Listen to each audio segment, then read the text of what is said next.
ಹೆಸರು ಇಡಲ್ಪಡುತ್ತದೆ, ಅದು ಇಮ್ಮಾನುವೇಲ್ ಎಂಬುದಾಗಿ. इमानुएल का मतलब क्या है? ಇಮ್ಮಾನುವೇಲನ ಅದರ ಅರ್ಥ ಏನು? प्रभु मेरे साथ है. ದೇವರು ನಮ್ಮ ಕೂಡ ಇದ್ದಾನೆ. ನನ್ನ ಜೊತೆಗೆ ದೇವರು ನನ್ನ ಸಂಗಡ ಇದ್ದಾನೆ. वह बच्चा ಆ ಮಗು कौन है जानने के लिए, ಯಾವುದು ಇದೆ ಎಂಬುದಾಗಿ ಅರ್ಥ ಮಾಡಿಕೊಳ್ಳುವುದಕ್ಕಾಗಿ, कुंवारी के द्वारा जो बच्चा जन्मेगा वही वह बच्चा है. ಯಾವ ಕನ್ಯೆಯ ಮೂಲಕವಾಗಿ ಅದು ಹುಟ್ಟುತ್ತದೋ ಅದೇ ಒಂದು ಮಗು ಆಗಿದೆ. कभी आपने सुना है ಯಾವಾಗಲೂ ನೀವು ಕೇಳಿಸಿಕೊಂಡಿದ್ದೀರಾ? कुंवारी के द्वारा जन्म होना. ಆ ಕನ್ಯೆಯ ಮೂಲಕವಾಗಿ ಮಗು ಹುಟ್ಟುವುದು. कोई सुने हैं? ಯಾರಾದ್ರೂ ಕೇಳಿಸಿಕೊಂಡಿದ್ದೀರಾ? 2000 वर्षों से 2000 ವರ್ಷದ ಇಂದ ಇಲ್ಲಿಯವರೆಗೆ ಯಾರಾದ್ರೂ कोई ಕೇಳಿಸಿಕೊಂಡಿದ್ದೀರಾ? हॉस्पिटल में ऐसा कोई रिकॉर्ड है क्या? ಯಾವ್ದಾದ್ರು ಆಸ್ಪತ್ರೆಯಲ್ಲಿ ಅದೊಂದು ರೆಕಾರ್ಡ್ ಇದೆಯಾ? बच्चा शादी नहीं हुआ ಮದುವೆ ಆಗಿಲ್ಲ, और एक कुंवारी के द्वारा एक बच्चा ಒಬ್ಬ जन्म. ಕನ್ಯೆಯ ಮೂಲಕವಾಗಿ ಒಂದು ಮಗು ಹುಟ್ಟುತ್ತದೆ. ऐसा कहाँ पे मिला है आपको? ಎಲ್ಲಿಯಾದ್ರೂ ಆ ರೀತಿಗೆ ಸಿಕ್ಕಿದೆಯಾ? कोई मुंह तो बोलिए ना, नहीं तो ಯಾರಾದ್ರೂ ಹೂ बोलिए. ಎಂಬುದಾಗಿ ಹೇಳ್ರಿ, ಇಲ್ಲ ಅಂತ ಎಂಬುದಾಗಿ ಹೇಳ್ರಿ. कुंवारी मतलब कन्नड़ में कन्ने. ಕನ್ಯೆ ಎಂಬುದಾಗಿ ಹೇಳಲ್ಪಡುತ್ತದೆ. शादी अभी नहीं हुआ है ಮದುವೆ ಇನ್ನೂ ಆಗಿಲ್ಲ, लेकिन शादी के उम्र तक वो आ गई है. ಮದುವೆ ವಯಸ್ಸಿನವರೆಗೆ ಅವಳು ಬಂದಿದ್ದಾಳೆ. समझ रहे हैं? ಅರ್ಥವಾಗ್ತಾ ಇದೆಯೋ? लेकिन बिना शादी के ಮದುವೆ ಆಗದೆ ಇರುವಾಗ बच्चा होना ಮಗು ಆಗುವುದು नामुमकिन है. ಅದು ಅಸಾಧ್ಯದ ಮಾತಾಗಿದೆ. लेकिन यहाँ पे ಆದ್ರೆ ಇಲ್ಲಿ एक कुंवारी गर्भवती होकर ಒಬ್ಬ एक ಕನ್ಯೆಯ बच्चा जन्म देगी. ಒಬ್ಬ ಕನ್ಯೆಯ ಇಂದ ಮಗು ಹುಟ್ಟಲ್ಪಡ್ತದೆ. जब वो कुंवारी के द्वारा जो बच्चा जन्मेगा ना, ಯಾವ ಕನ್ಯೆಯ ಮೂಲಕವಾಗಿ ಒಂದು ಮಗು ಹುಟ್ಟಲ್ಪಡ್ತದಲ್ಲ, उसका नाम ही इम्मानुएल ಆ रखा जाए. ಮಗುವಿನ ಹೆಸರೇ ಇಮ್ಮಾನುವೇಲ್ ಅನ್ನಲ್ಪಡುತ್ತದೆ. Hallelujah, hallelujah, hallelujah. ಹಾಲೆಲೂಯಾ. और वही ऐसा या आगे का वचन में क्या ಯೆಶಾಯನ था? ಪುಸ್ತಕದಲ್ಲಿ ಮುಂದೆ ಮತ್ತೆ ವಾಕ್ಯ ಹೇಳ್ತದೆ, वही बच्चे के बारे में क्या ಆ था? ಮಗುವಿನ ಕುರಿತು ಹೇಳಲ್ಪಡುತ್ತದೆ. वह बच्चा साधारण बच्चा ಆ नहीं ಮಗು है. ಸಾಧಾರಣವಾದಂತ ಮಗುವಲ್ಲ, वह बच्चा साधारण बच्चा ಆ नहीं ಮಗು है. ಸಾಧಾರಣವಾದಂತ ಮಗುವಲ್ಲ, और वह बच्चा ಆ ಮಗು हर एक इज़राइल के घराने के लिए परमेश्वर दिया है. ಆದ್ರೆ ಎಲ್ಲ ಇಸ್ರಾಯೇಲ್ ದೇಶದ ಮನೆತನದವರಿಗೆ ದೇವರನ್ನ ಕೊಟ್ಟಿದ್ದು. ದೇವರು ಆ ಮಗನನ್ನ ಕೊಟ್ಟಿದ್ದಾರೆ. ದೇವರು ಆ ಮಗನನ್ನ ಕೊಟ್ಟಿದ್ದಾನೆ. Hallelujah, hallelujah. और उतना ही नहीं, ಅಷ್ಟು ಮಾತ್ರವಲ್ಲದೆ सिर्फ इस्राएल देश नहीं, ಆ ಇಸ್ರಾಯೇಲ್ ದೇಶದಲ್ಲಿ इतना ही नहीं, ಅಷ್ಟು ಮಾತ್ರವಲ್ಲದೆ पूरे दुनिया में जितने देश है उन सब देशों के ಸಂಪೂರ್ಣ लिए, ಲೋಕದಲ್ಲಿ ಎಷ್ಟೆಲ್ಲ ದೇಶಗಳಿವೆ ಅದೆಲ್ಲಾ ದೇಶಗಳಲ್ಲಿ उन सब के लिए यहाँ बच्चा दिया ಆ गया. ಎಲ್ಲರಿಗೋಸ್ಕರ ಈ ಮಗು ಕೊಡಲ್ಪಡ್ತದೆ. हालेलुया. हालेलुया. कितने लोग समझ रहे ಎಷ್ಟು हैं? ಜನರಿಗೆ ಅರ್ಥವಾಗ್ತಾ ಇದೆ? और वचन क्या कहता है? ವಾಕ್ಯ ಹೇಳುತ್ತದೆ, प्रभुता उसके कांधे पर होगा. ಎಲ್ಲ ಆಡಳಿತವು ಆತನ ಬಾಹುವಿನ ಮೇಲೆ ಇರ್ತದೆ. प्रभुता उसके कांधे पर ಆ रहेगा. ಆಡಳಿತವು ಆತನ ಬಾಹುವಿನ ಮೇಲೆ ಇರುವಂತದ್ದಾಗಿದೆ. हालेलुया. ಹಾಲೆಲೂಯಾ. अगर हम लोग गाड़ी से जा रहे हैं, एक ट्रैफिक पुलिस को अगर एक ही स्टार है तो हम थोड़ा बिंदास जाते हैं. ಆದ್ರೆ ನಾವು ಹೋಗುವಾಗ ಟ್ರಾಫಿಕ್ ಪೊಲೀಸರಿಗೆ ಒಂದು ಸ್ಟಾರ್ ಇರುವುದಾಗಿದ್ರೆ ನಾವು ಬಿಂದಾಸ್ ಆಗಿ ಹೊಡಿತೇವೆ. ये बड़ा पदवीदार नहीं है. ಇವನು ದೊಡ್ಡ ಪದವಿದಾರ ಇಲ್ಲ ಎಂಬುದಾಗಿ. अगर 3 स्टार वाले अगर ट्रैफिक पुलिस या हमारा इंस्पेक्टर कोई आया तो हम लोग थोड़ा डरने लगते हैं. 3 ಸ್ಟಾರ್ ಇರುವಂತ ಇನ್ಸ್ಪೆಕ್ಟರ್ ಅಲ್ಲಿ ಬರುವಾಗ ನಾವು ಭಯ ಪಡುತ್ತೇವೆ. कितने लोग देखे हैं ಎಷ್ಟು ಜನ ನೋಡಿದ್ದೀರಿ? इंस्पेक्टर को? देखे कितने लोग ಇನ್ಸ್ಪೆಕ್ಟರ್ देखे? ನ ನೋಡಿದ್ದೀರಿ? ಎಷ್ಟು ಜನ ನೋಡಿದ್ದೀರಿ? उनके इस कांधे पर क्या देखे आप लोग? स्टार ಅವರ देखे? ಮುಚ್ಚದ ಮೇಲೆ ಸ್ಟಾರ್ कौन देखे हैं? हाथ उठाइए तो. ಯಾರು ನೋಡಿದಿರಿ? ಕೈಗಳನ್ನ ಎತ್ತಿ. कौन नहीं दिखे हैं? ಯಾರು ನೋಡಿಲ್ವೋ गूगल में एक नाम मारो वो आ जाएगा. ಗೂಗಲ್ ನಲ್ಲಿ ಒಂದು ಹೆಸರನ್ನ ಹೊಡಿರಿ, ಅದು ಬಂದ್ಬಿಡ್ತದೆ.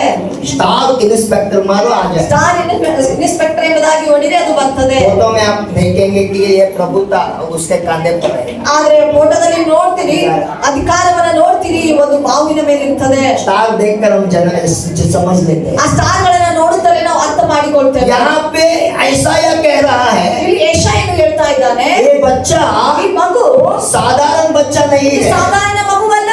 प्रभुता ಆಡಳಿತವು सिर्फ इस्राएल देश का नहीं, ಇಸ್ರಾಯೇಲ್ ದೇಶಕ್ಕೆ ಮಾತ್ರವಲ್ಲ, पूरे दुनिया का ಈ प्रभुता. ಸಂಪೂರ್ಣ ಲೋಕಕ್ಕೆ ಆಗಿದೆ. ಈ ಸಂಪೂರ್ಣ ಲೋಕದ ಆಡಳಿತ ಆತನ ಬಾಹುವಿನ ಮೇಲೆ ಇದೆ. हालेलुया. ಹಾಲೆಲೂಯಾ. और उसको 5 नाम दिया गया है. ಆತನಿಗೆ 5 ಹೆಸರುಗಳು ಕೊಡಲ್ಪಟ್ಟಿದೆ. अद्भुत, ಅದ್ಭುತನು, युक्ति करने वाला, ಅದ್ಭುತ ಸ್ವರೂಪನು, पराक्रमी प्रभु ಪರಾಕ್ರಮಶಾಲಿ, और हमेशा रहने वाला पिता ಅವನು ನಿತ್ಯಕ್ಕೂ ಇರುವಾತನು, और शांति का राजकुमार. ಶಾಂತಿಯ ದಾಯಕನು. ಹ? ಇಲ್ಲಿ ಕನ್ನಡದಲ್ಲಿ ಏನ್ ಹೇಳ್ತಾರೆ? ಆತನು ಅದ್ಭುತ ಸ್ವರೂಪನು. ಎಲ್ಲರೂ ಕೇಳ್ತಾ ಇದ್ದೀರಾ? ಆತನಿಗೆ ಹೆಸರು ಅದ್ಭುತ ಸ್ವರೂಪನು. ನಿನ್ನ ಜೀವಿತದಲ್ಲಿ ಅದ್ಭುತಗಳನ್ನು ಆತನು ಮುಂದೆ ಹೇಳ್ತದೆ, ಆಲೋಚನಾ ಕರ್ತನು. ನಿನ್ನ ಜೀವಿತದಲ್ಲಿ ನೀನ್ ಸೋತು ಹೋಗಿದ್ರೆ, अगर तेरे जीवन में तो हार गया है, ನಿನ್ನ ಜೀವನದಲ್ಲಿ ಸೋತು ಹೋಗಿದ್ರೆ, सही सोच देने वाला एक ही एक खुदा है, एक ही एक बच्चा है, वो है यीशु मसीह. ಸರಿಯಾದ ಯೋಚನೆಯನ್ನು ಕೊಡುವವನು ಆತನೇ ಯೇಸು ಕ್ರಿಸ್ತನಾಗಿದ್ದಾನೆ. Hallelujah, hallelujah, praise the Lord. Praise the Lord. तेरे चारों ओर दुश्मन घेर चुके हैं तुमको. ನಾಲ್ಕು ಕಡೆಯಿಂದ ನಿನಗೆ ವೈರಿಗಳು ಎದುರಾಗಿದ್ದಾರೆ. अभी तेरा समय वक्त आ गया है कि अभी तू बच नहीं सकता है, ಆದ್ರೆ ನಿನಗೆ ಒಂದು ಸಮಯ ಬಂದಿದೆ, ನಿನ್ನನ್ನು ನೀನು ಉಳಿಸಿಕೊಳ್ಳಲಿಕ್ಕೆ ಆಗುವುದಿಲ್ಲ. क्योंकि 100 लोग तेरे खिलाफ है, ಯಾಕಂದ್ರೆ 100 ಜನರು ನಿನ್ನ ವಿರುದ್ಧವಾಗಿದ್ದಾರೆ. लेकिन तेरा प्रभु का नाम पराक्रमी प्रभु ಆದ್ರೆ है. ನಿನ್ನ ದೇವರ ಹೆಸರು ಆತನ ಪರಾಕ್ರಮಶಾಲಿ ಎಂಬುದಾಗಿ. वो 100 लोगों के बीच में तेरे को उठ खड़ा करके उन लोगों को हटा कर तुझे चलाने वाला 100 ಜನರ है. ಮಧ್ಯದಲ್ಲಿ ನಿನ್ನನ್ನು ನಿಲ್ಲಿಸಿ ಅವರೆಲ್ಲರೂ ಓಡಿ ಹೋಗುವವರಾಗಿದ್ದಾರೆ. ಓಡಿ ಹೋಗುವ ಹಾಗೆ ಕರ್ತನು ಓಡಿ ಮಾಡುತ್ತಾನೆ. ಹೋಗುವ ಹಾಗೆ ಕರ್ತನು ಮಾಡುತ್ತಾನೆ. ಆಮೆನ್. ಹಾಲೆಲೂಯಾ. हालेलुया. ನೀನು ಗರ್ಭವನ್ನು ಧರಿಸ್ತೀಯಾ? पवित्र आत्मा तेरे कोख के ऊपर उतर आएगा. ನಿನ್ನ ಒಂದು ಗರ್ಭದ ಮೇಲೆ ಪವಿತ್ರಾತ್ಮನು ಇಳಿದು ಬರ್ತಾನೆ. हालेलुया. ಹಾಲೆಲೂಯಾ. पवित्र आत्मा तेरे कोख के ऊपर उतर आएगा. ಪವಿತ್ರಾತ್ಮನು ನಿನ್ನ ಗರ್ಭದ ಒಳಗಡೆ ಇಳಿದು ಬರುವವನಾಗಿದ್ದಾನೆ. तब तू गर्भवती बनेगी. ಆವಾಗ ನೀನು ಗರ್ಭ ಧರಿಸ್ತೀಯಾ? हालेलुया. ಹಾಲೆಲೂಯಾ. उसने स्वीकार ली. ಅವಳು ಸ್ವೀಕರಿಸಿಕೊಂಡಿರ್ರಿ. आमेन. ಆಮೆನ್. वचन कहता है ವಾಕ್ಯ ಹೇಳ್ತದೆ, 9 महीने के बाद उसको एक बच्चा होता है. 9 ತಿಂಗಳ ಆದ ಮೇಲೆ ಒಂದು ಮಗು ಹುಟ್ಟುತ್ತದೆ. आमेन. ಆಮೆನ್. आमेन. ಆಮೆನ್. जिस तरह देवदूत ने कहा था, ಯಾವ ರೀತಿಗೆ ದೇವದೂತನು ಹೇಳಿದನು, उसी तरह वो एक बच्चे को जन्म दी ಅದೇ ರೀತಿಯಾಗಿ ಅವಳು ಮಗುವನ್ನು ಹೆರ್ತಾಳೆ. और उसको यूसुफ उसका होने वाला पति और वह दोनों मिलकर उस बच्चे का नाम यीशु ಯೋಸೇಫನು रखा है. ಮತ್ತು ಮರಿಯಳು ಇಬ್ಬರು ಕೂಡಿ ಆ ಮಗುವಿಗೆ ಯೇಸು ಎಂಬುದಾಗಿ ಹೆಸರಿಡುತ್ತಾರೆ. हालेलुया. ಹಾಲೆಲೂಯಾ. यहाँ पे वचन क्या कहता है? ಈ ವಾಕ್ಯ ಏನಂತ ಹೇಳ್ತದೆ, यह बच्चे जन्मने के बाद, ये चीजें घटने के बाद, ಈ ಮಗು ಹುಟ್ಟಿದ ಮೇಲೆ ಮತ್ತು ಈ ಎಲ್ಲ ಸಂಗತಿಗಳು ಆದ್ಮೇಲೆ जिस तरह यशाया भविष्यवक्ता ने कहा था, वह बात ये मेरी में पूरी हुआ. ಯಾವ ರೀತಿಗೆ ಪ್ರವಾದಿಯಾಗಿರುವಂತ ಯೆಶಾಯನು ನುಡಿದಿರುವಂತ ಮಾತುಗಳನ್ನ ಅವಳು ಮರಿಯಳು ನಂಬಿದಳು. ಮರಿಯಳ ಮೂಲಕ ದೇವರು ನೆರವೇರಿಸಿದ, ಮರಿಯಳಲ್ಲಿ ಅದನ್ನ ನೆರವೇರಿಸಿದ. हालेलुया. ಹಾಲೆಲೂಯಾ. हालेलुया. हालेलुया. उसने क्या कहा था? ಏನಂತ ಹೇಳಿದ್ರು? यशाया भविष्यवक्ता क्या ಯೆಶಾಯ कहा? ಪ್ರವಾದಿ ಏನಂತ ಹೇಳಿದ್ರು? एक कुंवारी गर्भवती होकर एक बच्चे को जन्म ಒಬ್ಬ देगी ಕನ್ಯೆ ಗರ್ಭವನ್ನ ಧರಿಸ್ತಾಳೆ, ಒಂದು ಮಗುವನ್ನ ಹೆರ್ತಾಳೆ. और वही एक चिन्ह है. ಅದೇ ಒಂದು ಗುರುತಾಗಿದೆ. चिन्ह क्या है? ಆ ಗುರುತು ಏನಾಗಿದೆ? कुंवारी ಕನ್ಯೆ बच्चे को जन्म देगी. ಮಗುವನ್ನ ಹೆರುತ್ತಾಳೆ. जब वो बच्चे को आप देखोगे, ಆ ಮಗುವನ್ನ ನೀವು ನೋಡುವಾಗ आपको समझ लेना है, ನೀವು ಅರ್ಥ ಮಾಡಿಕೊಳ್ಬೇಕು, ये बच्चा ही हमारे साथ हमेशा के लिए रहता ಈ है. ಮಗುವ ನಮಗಾಗಿ ನಿತ್ಯಕ್ಕೂ ಇರುವಾತನಾಗಿದ್ದಾನೆ. आमेन. आमेन. आमेन. ಆಮೆನ್. और उसने उसका बच्चे का नाम यीशु रखा. ಆ ಮಗುವಿನ ಹೆಸರು ಯೇಸು ಎಂಬುದಾಗಿ ಇಡಬೇಕು. और सब लोग उस बच्चे को देखने के ಆ बाद, ಮಗುವನ್ನ ಎಲ್ಲರೂ ನೋಡಿದ ಮೇಲೆ यशाया भविष्यवक्ता कहा था, इम्मानुएल, वो इम्मानुएल कोई और नहीं है, यह यीशु ही ಯೆಶಾಯ है. ಪ್ರವಾದಿಯೇ ಇಮ್ಮಾನುವೇಲ್ ಎಂಬುದಾಗಿ ಹೇಳಿರುವ ಹಾಗೆ ಇವನೇ ಯೇಸು ಕ್ರಿಸ್ತನು ಇಮ್ಮಾನುವೇಲ್ ಆಗಿದ್ದಾನೆ. हाँ, यह यीशु हमारे साथ रहने वाला है. ಯೇಸು ನಮ್ಮೊಟ್ಟಿಗೆ ಇರುವಾತನಾಗಿದ್ದಾನೆ. ಪಕ್ಕದವರಿಗೆ ಯೇಸು ನಿನ್ನ ಸಂಗಡ ಇರುವವನಾಗಿದ್ದಾನೆ. हालेलुया. ಹಾಲೆಲೂಯಾ. लेकिन और एक चीज क्या करता है? ಇನ್ನೊಂದು ಸಂಗತಿ ಏನಾಗ್ತದೆ? एक वचन क्या कहता है? ಇನ್ನೊಂದು ವಾಕ್ಯ ಏನಂತ ಹೇಳ್ತದೆ? मत्ती का सुसमाचार 2 अध्याय में ಮತ್ತಾಯನು ಬರೆದ ಸುವಾರ್ತೆ 2ನೇ ಅಧ್ಯಾಯ और पहला और दूसरा तीसरा वचन देखिए. 1, 2, 3 ವಾಕ್ಯಗಳನ್ನ. ಅರಸನಾದ ಹೆರೋದನ ದಿನಗಳಲ್ಲಿ ಯೂದಾಯ ಸೀಮೆಯ ಬೆತ್ಲೆಹೇಮ್ ಎಂಬ ಊರಲ್ಲಿ ಯೇಸು ಹುಟ್ಟಿದಾಗ ಮೂಡನ ದೇಶದ ಜೋಯಿಸರು ಯೆರೂಸಲೇಮಿಗೆ ಬಂದು, ಯಹೂದ್ಯರ ಅರಸನಾಗಿ ಹುಟ್ಟಿದವನು ಎಲ್ಲಿದ್ದಾನೆ? ಆತನನ್ನು ಸೂಚಿಸುವ ನಕ್ಷತ್ರವನ್ನು ನಾವು ಮೂಡನ ದೇಶದಲ್ಲಿ ಕಂಡು ಆತನಿಗೆ ಅಡ್ಡ ಬೀಳುವುದಕ್ಕೆ ಬಂದೆವು ಅಂದರು. ಇದನ್ನು ಕೇಳಿ ಅರಸನಾದ ಹೆರೋದನು ಅವನು ಕೂಡ ಯೆರೂಸಲೇಮಿನವರೆಲ್ಲರೂ ಕಳವಳಪಟ್ಟರು. ಅವನು ಯಹೂದ್ಯರ ಎಲ್ಲಾ ಮಹಾಯಾಜಕರನ್ನು ಶಾಸ್ತ್ರಿಗಳನ್ನು ಕೂಡಿಸಿ, ಕ್ರಿಸ್ತನು ಹುಟ್ಟಬೇಕಾದದ್ದು ಎಲ್ಲಿ ಎಂದು ಅವರನ್ನು ಕೇಳಿದನು. ಅವರು ಅವನಿಗೆ, ಯೂದಾಯದ ಬೆತ್ಲೆಹೇಮಿನಲ್ಲಿಯೇ. यहाँ पे वचन क्या कहता ಇಲ್ಲಿ है? ವಾಕ್ಯ ಏನಂತ ಹೇಳ್ತದೆ? जैसे यीशु मसीह का जन्म हुआ, ಯಾವಾಗ ಯೇಸು ಕ್ರಿಸ್ತನ ಜನನವಾಯಿತು, दूसरे देश के मजूसियों को पता चला ಬೇರೆ ದೇಶದ आज यीशु मसीह एक राजा जन्मा है। ಆದ್ರೆ ಬೇರೆ ದೇಶದ ಜೋಯಿಸರಿಗೆ ಗೊತ್ತಾಯ್ತು ಈ ದಿನ ಒಬ್ಬ ರಾಜನು ಹುಟ್ಟಿದ್ದಾನೆ ಎಂಬುದಾಗಿ. हालेलुया। ಹಾಲೆಲೂಯಾ. मैं सोचता हूँ ನಾನು ಯೋಚಿಸ್ತೇನೆ, ये बच्चा इस्राएल देश में पैदा हुआ है। ಈ ಮಗು ಇಸ್ರಾಯೇಲ್ ದೇಶದಲ್ಲಿ ಹುಟ್ಟಿದೆ. अगर आप मैप देखोगे, ನೀವು ಮ್ಯಾಪ್ ಅನ್ನು ನೋಡುವುದಾಗಿದ್ರೆ वो दूसरे देश में रहने वाले मजूसियों को कैसे पता चला? ಆದ್ರೆ ಬೇರೆ ದೇಶದ ಜೋಯಿಸರಿಗೆ ಯಾವ ರೀತಿಗೆ ಅವ್ರಿಗೆ ಗೊತ್ತಾಯ್ತ್ರಿ? क्योंकि मजूसी लोग वो बहुत ही ज्ञानी लोग थे। ಆದ್ರೆ ಜೋಯಿಸರು ಬಹಳ ಜ್ಞಾನಿವಂತರಾಗಿದ್ರು. और उन्होंने अपने तारों में देखते थे कि आज क्या होने वाला है। ಆದ್ರೆ ನಕ್ಷತ್ರಗಳಲ್ಲಿ ಅವರು ನೋಡ್ತಾ ಇದ್ರು ಈ ದಿನ ಏನು ಘಟನೆ ನಡೀಲಿಕ್ಕಿದೆ ಎಂಬುದಾಗಿ. उनके तारों में उनको बताया आज एक दुनिया का राजा जन्मा है, ಆಗ ನಕ್ಷತ್ರದಲ್ಲಿ यहूदी का राजा जन्मा है। ಯಹೂದ್ಯರ ರಾಜನು ಈ ದಿನ ಹುಟ್ಟಿದ್ದಾನೆ ಎಂಬುದಾಗಿ ನಕ್ಷತ್ರದಲ್ಲಿ ಗೊತ್ತಾಯ್ತ್ರಿ. ये जो मजूसी लोग ये जानकर अपने देश से उन्होंने उस देश से दूसरे देश तक उन्होंने प्रवास करके वो बच्चे को देखने के ಆದ್ರೆ लिए। ಬೇರೆ ದೇಶದ ಜೋಯಿಸರು ತಮ್ಮ ದೇಶವನ್ನ ಬಿಟ್ಟು ಬೇರೆ ದೇಶಕ್ಕೆ ಅವರು ಪ್ರಯಾಣ ಮಾಡಿ ಬಂದಿರ್ರಿ. हालेलुया। ಹಾಲೆಲೂಯಾ. वो ज्ञानी लोग हैं। ಅವರು ಜ್ಞಾನವಂತರಾಗಿದ್ದಾರೆ. उनका ज्ञान में उनको बताया गया कि यहूदियों का राजा कोई और नहीं है, यीशु मसीह ಆದ್ರೆ यहूदियों ಅವರಿಗೆ का ಗೊತ್ತಾಯ್ತು राजा है। ಯಹೂದ್ಯರ ರಾಜನು ಬೇರೆ ಯಾರು ಅಲ್ಲ, ಆದ್ರೆ ಯೇಸು ಕ್ರಿಸ್ತನಾಗಿದ್ದಾನೆ. Hallelujah. Hallelujah. Hallelujah. Hallelujah. Praise the Lord. Praise the Lord. तो आज के दिन ಈ ದಿನ कहने के लिए बहुत सारे हैं। ಹೇಳುವುದಕ್ಕಾಗಿ ಬಹಳ ಸಂಗತಿಗಳಿವೆ. अगर एक बड़े बड़े ज्ञानी ದೊಡ್ಡ ದೊಡ್ಡ ಜ್ಞಾನಿಗಳು जान लेते हैं ಅರ್ಥ ಮಾಡಿಕೊಳ್ತಾರೆ यीशु मसीह ही ಯೇಸು ಸ್ವಾಮಿಯೇ उद्धार करता है, ಆತನೇ ನಮಗೆ ರಕ್ಷಕನು, उद्धार करता है, ಆತನೇ ರಕ್ಷಕನು. तो ನಾವು हम तो मजूसी नहीं है, ನಾವು ಜೋಯಿಸರಲ್ಲ, हम तो ज्ञानी नहीं है। ನಾವು ಜ್ಞಾನವಂತರಲ್ಲ.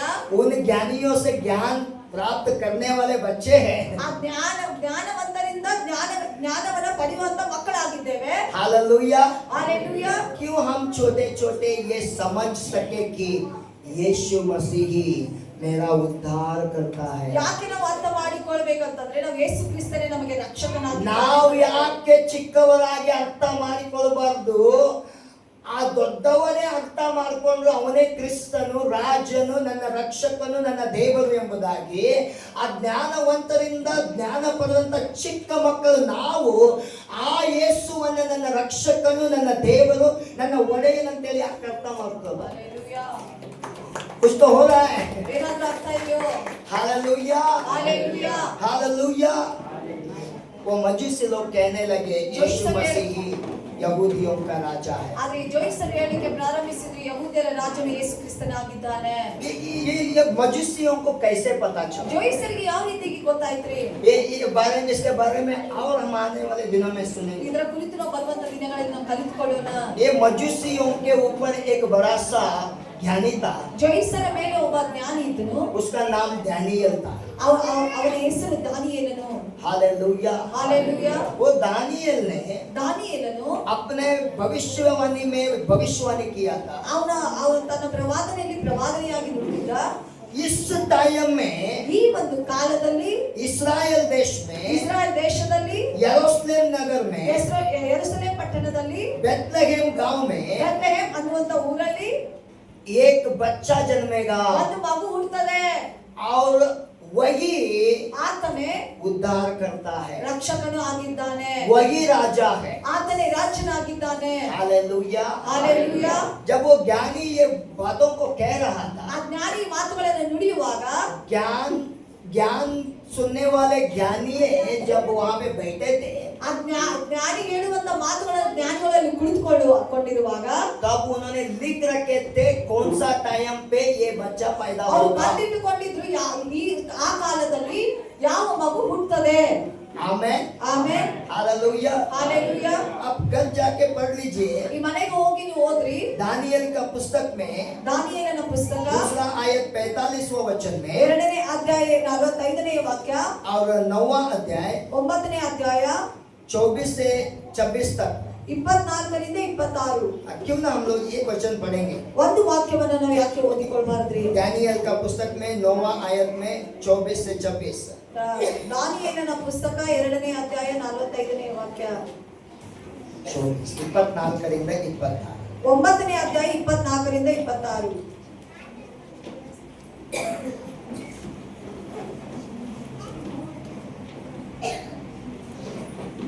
मैं विश्वास करता हूँ हम सबको पेशेंस बहुत है।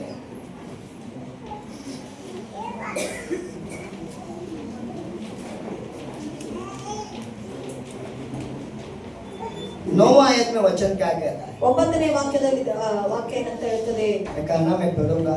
ಕನ್ನಡದಲ್ಲಿ ಓದ್ತಾರೆ. ಅಧರ್ಮವನ್ನು ಕೊನೆಗಾಣಿಸುವನು, ಪಾಪಗಳನ್ನು ತೀರಿಸುವನು, ಅಪರಾಧವನ್ನು ನಿವಾರಿಸುವನು, ಸನಾತನ ಧರ್ಮವನ್ನು ಸ್ಥಾಪಿಸುವನು, ಕನಸನ್ನು ಪ್ರವಾದಿಯ ನುಡಿಯನ್ನು ಮುದ್ರೆ ಹಾಕಿ ಈಗ ಯಥಾರ್ಥ ಮಾಡಿರಿ, ಅತಿ ಪರಿಶುದ್ಧವಾದದ್ದನ್ನು ಅಭಿಷೇಕಿಸಲ್ಪಡುವುದು, ಇವೆಲ್ಲ ನೆರವೇರುವುದಕ್ಕೆ ಮೊದಲು ನಿನ್ನ ಜನಕ್ಕೂ ನಿನ್ನ ಪರಿಶುದ್ಧ ಪುರಕ್ಕೂ 70 ವಾರಗಳು ಕಳೆಯಬೇಕು ಎಂದು ನಿಷ್ಕರ್ಷೆಯಾಗಿದೆ. ಇದನ್ನು ತಿಳಿದು ಮಂದಟ್ಟು ಮಾಡಿಕೊ. ಯೆರೂಸಲೇಮು ಜೀರ್ಣೋದ್ಧಾರವಾಗಿ ಕಟ್ಟಲ್ಪಡಲಿ ಎಂಬ ದೈವೋಕ್ತಿಯು ಹೊರಡುವಂದಿನಿಂದ ಅಭಿಷಿಕ್ತನಾದ ಪ್ರಭು ಬರುವುದರೊಳಗೆ 7 ವಾರಗಳು ಕಳೆಯಬೇಕು.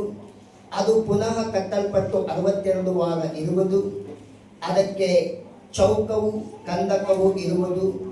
ಆ ಕಾಲವು ಬಹು ಕಷ್ಟ ಕಾಲ. 62 ವಾರಗಳಾದ ಮೇಲೆ ಅಭಿಷಿಕ್ತನೊಬ್ಬನು ಛೇದಿಸಲ್ಪಡುವನು. ಅಭಿಷಿಕ್ತನೊಬ್ಬನು ಶಿಲುಬೆಯ ಮೇಲೆ ತನ್ನ ಪ್ರಾಣವನ್ನು ಕೊಡುವನು. ಅಭಿಷಿಕ್ತನೊಬ್ಬನು ಛೇದಿಸಲ್ಪಡುವನು ಎಂಬುದಾಗಿ यहाँ पे वचन क्या कहता ಈ है? ವಾಕ್ಯ ಏನಂತ ಹೇಳ್ತದೆ? जब दानियल ने ये भविष्यवाणी कर रहा है, ದಾನಿಯೇಲನು ಈ ಪ್ರವಾದನೆಯನ್ನು ನುಡಿಯುವಾಗ वहाँ पे रहने वाले मजूसी लोग उसको सुन रहे थे। ಅಲ್ಲಿರುವಂತ ಜೋಯಿಸರೆಲ್ಲರೂ ಕೇಳಿಸಿಕೊಳ್ತಾ ಇದ್ರು. सब लोग सुन रहे हैं। ಎಲ್ಲರೂ ಕೇಳಿಸಿಕೊಳ್ತಾ ಇದ್ರು. उन जमाने में दुनिया में ही फेमस ज्ञानी दानियल ಆ था। ಒಂದು ಕಾಲದಲ್ಲಿ ಫೇಮಸ್ ಆಗಿರುವಂತ ಪ್ರವಾದಿ ದಾನಿಯೇಲನಾಗಿದ್ದನು. उस जमाने में ಆ ಒಂದು ಕಾಲದಲ್ಲಿ दुनिया में सबसे बड़ा ज्ञानी दानियल था। ಎಲ್ಲರಿಗಿಂತ ಹೆಚ್ಚಾದ ಜ್ಞಾನಿವಂತನು ದಾನಿಯೇಲನಾಗಿದ್ದ. हालेलुया। हालेलुया। वो ज्ञानी का बातों को ज्ञानी लोग सुन रहे हैं। ಜ್ಞಾನಿಯ ಮಾತುಗಳನ್ನ ಜ್ಞಾನಿಗಳು ಕೇಳಿಸಿಕೊಳ್ತಾ ಇದ್ದಾರೆ. आमेन। ಆಮೆನ್. वो गिनती कर रहे थे। ಅವರು ಲೆಕ್ಕ ಹಾಕ್ತಾ ಇದ್ದಾರೆ. वो गिनती पूरा हुआ। ಆ ಲೆಕ್ಕ ಸಂಪೂರ್ಣವಾಯ್ತ್ರಿ. तब उनको पता चला एक तारा जन्मा है। ಆದ್ರೆ ಅವರಿಗೆ ಗೊತ್ತಾಯ್ತು ಒಂದು ನಕ್ಷತ್ರ ಹುಟ್ಟಿದೆ ಎಂಬುದಾಗಿ.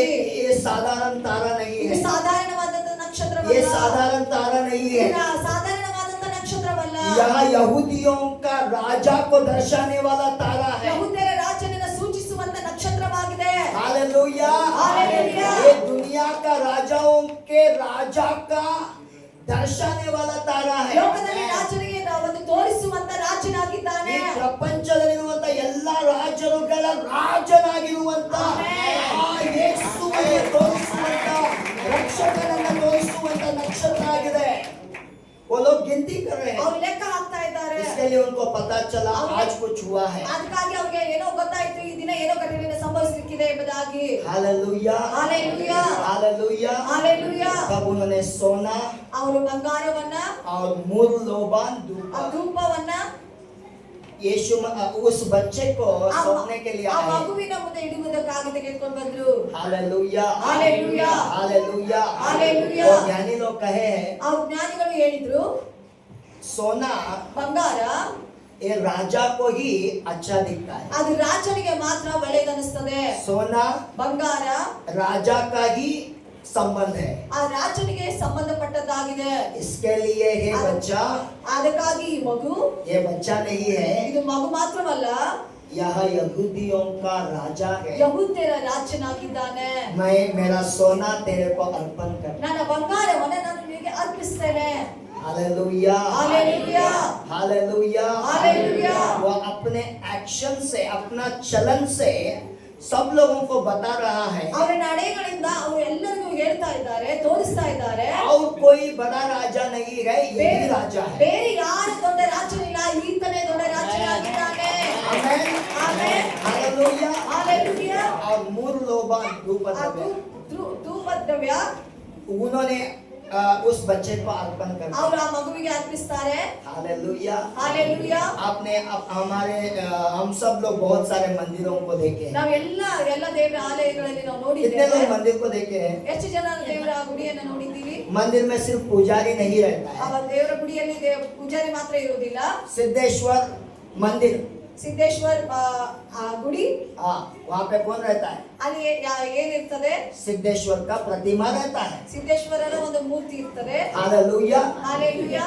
आप जाकर लोबान किसको देते हैं? पुजारी को देते हैं। ಧೂಪವನ್ನ ಯಾರಿಗೆ ಕೊಡ್ತೀರಿ ಅಂತಂದ್ರೆ ಪೂಜಾರಿಗೆ ನೀವು ಕೊಡ್ತೀರಿ. देते हैं कि नहीं देते? ಕೊಡ್ತೀರಾ ಇಲ್ವಾ? पुजारी क्या करता है? ಪೂಜಾರಿ ಏನ್ ಮಾಡ್ತಾನೆ? अच्छा, वो बहुत स्मेल है, मैं घर में डाल के जाके डाल दूंगा। ಅದು ಒಳ್ಳೆ ವಾಸನೆ ಇದೆ, ನಾನು ಹೋಗಿ ಮನೆಗೆ ಹಾಕ್ತೇನೆ ಎಂಬುದಾಗಿ ಹೇಳ್ತಾನ. हाँ, ऐसा करेगा वो? ಅವ್ರು ಹಾಗೆ ಮಾಡ್ತಾನ.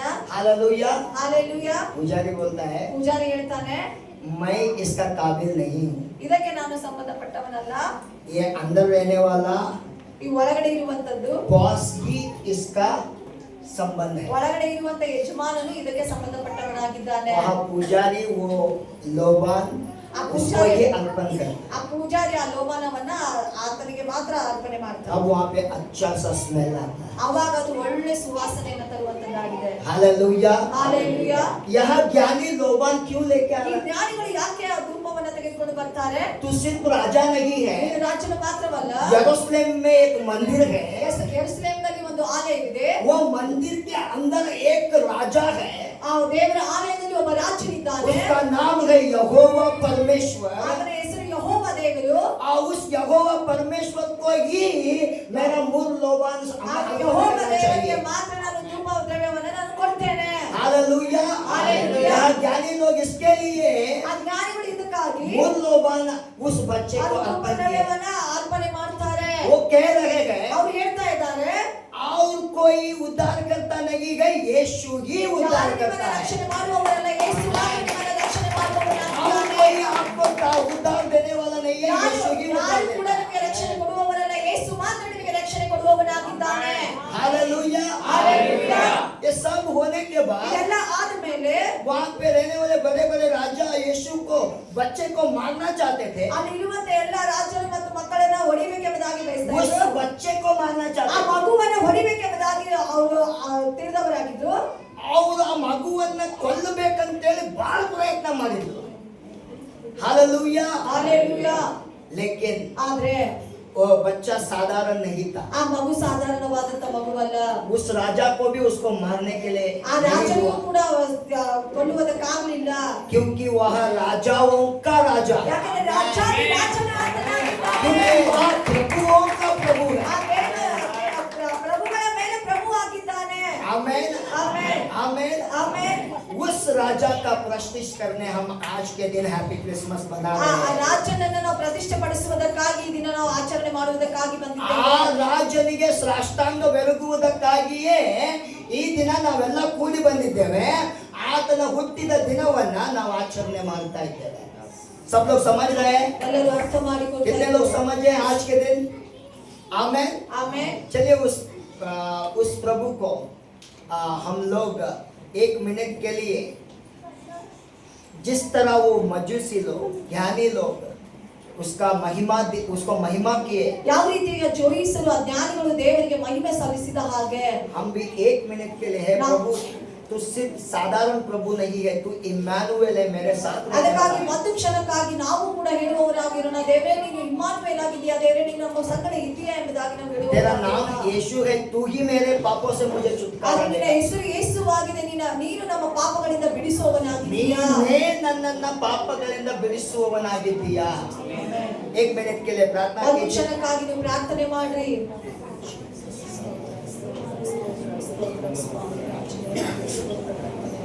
ನೀನು ನಮ್ಮ ಪಾಪಗಳನ್ನು ಕರ್ತನೆ ಬಿಡುಗಡೆ ಮಾಡುವ ದೇವರು ಸ್ವಾಮಿ. ನೀನೇ ನಮಗೆ ರಕ್ಷಕನಾದ ಸ್ವಾಮಿ, ಬಂದನು ಕರ್ತನೆ ಸ್ವಾಮಿ. ನಮಗೆ ಕಾಯುವಾತನಾದ ದೇವರು ನೀನಾಗಿದ್ದೀಯ ಸ್ವಾಮಿ ರಾಜ. Hallelujah, hallelujah, hallelujah. ಸ್ತೋತ್ರ ರಾಜ. सारा आदर महिमा आप ही को हो। ಎಲ್ಲ ದೇವರ ಮಹಿಮೆ ಉಂಟಾಗಲಿ. ಎಲ್ಲ ಮಹಿಮೆ ಘನತೆ ನಿನಗೆ ಮಾತ್ರ ಉಂಟಾಗಲಿ स्वामी।